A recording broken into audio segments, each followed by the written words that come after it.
The United States, Japan, India and Australia have expressed concern over the militarization of Asia's waters, especially in contested areas. Now known as the Quad, the grouping said that it was important to stick to international law in the East and South China Seas.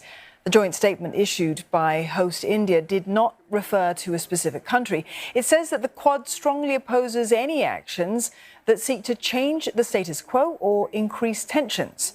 And these include what it called the militarization of disputed features, the dangerous use of Coast Guard vessels and maritime militia, and efforts to disrupt other countries' activities to exploit offshore resources. China claims most of the South China Sea, ignoring an international court ruling that rejected those claims.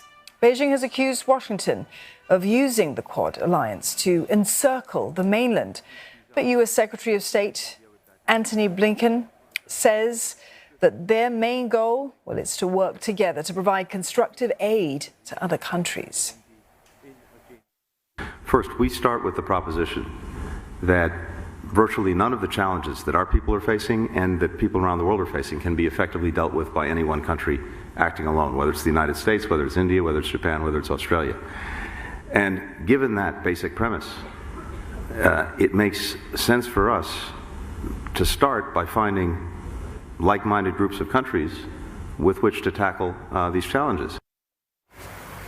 We go live now to Neha Punya. She's in New Delhi. Neha, the Quad denouncing aggressive behaviour in disputed waters in Asia, but the group has steered clear of actually naming a country. What are they hoping to achieve here?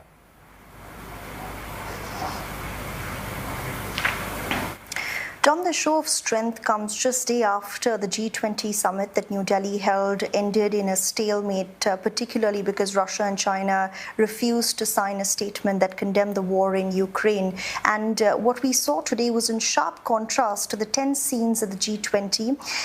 These four countries clearly trying to send out a message that they are like-minded nations who support democracy and the upholding of the international law and order. This was interesting because you had the Japanese foreign minister, who didn't attend the G20 summit on Thursday, but made sure he reached Delhi in time for the Quad meeting that was held here early on Friday morning local time. And that gives you a sense of how much importance these countries are giving to this particular grouping.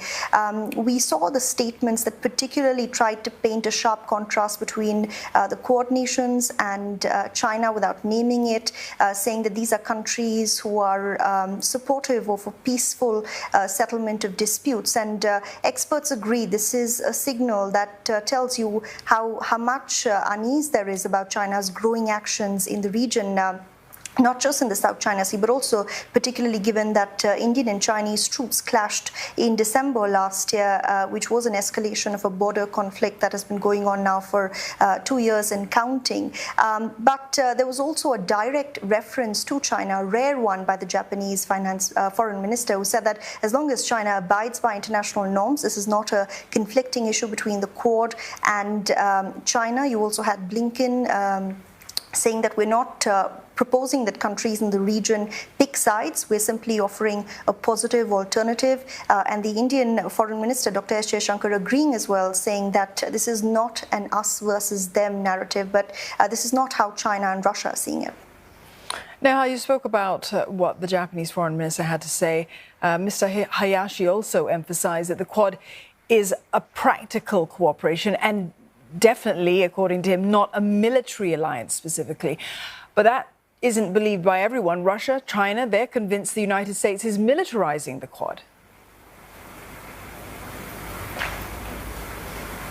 Absolutely, and we saw these comments being made by the Russian Foreign Minister Sergei Lavrov while he spoke at a geopolitical conference here in Delhi today as well, where he said that there's one country that is trying to incite countries in the Indo-Pacific against the other, saying this is something that Russia would never do.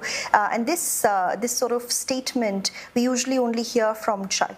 from China, beg your pardon, and there was a comment from the Chinese Foreign Ministry as well saying that cooperation among countries should conform to the trend of the times for peace and should not engage in exclusive cliques. And the worry here is, experts say, that the US may be trying to set up a NATO-style alliance for the Indo-Pacific, something, of course, that the US has denied, saying this is not a military grouping. We're simply trying to extend help to countries in the region. But experts agree that it's very obvious to see this is a grouping that is aiming to, if not counter China, balance China's growing assertiveness in the region, particularly by boosting India, a country that has also had ongoing issues over territorial disputes with China. Neha, thank you for that. Neha Punya there reporting for us from New Delhi.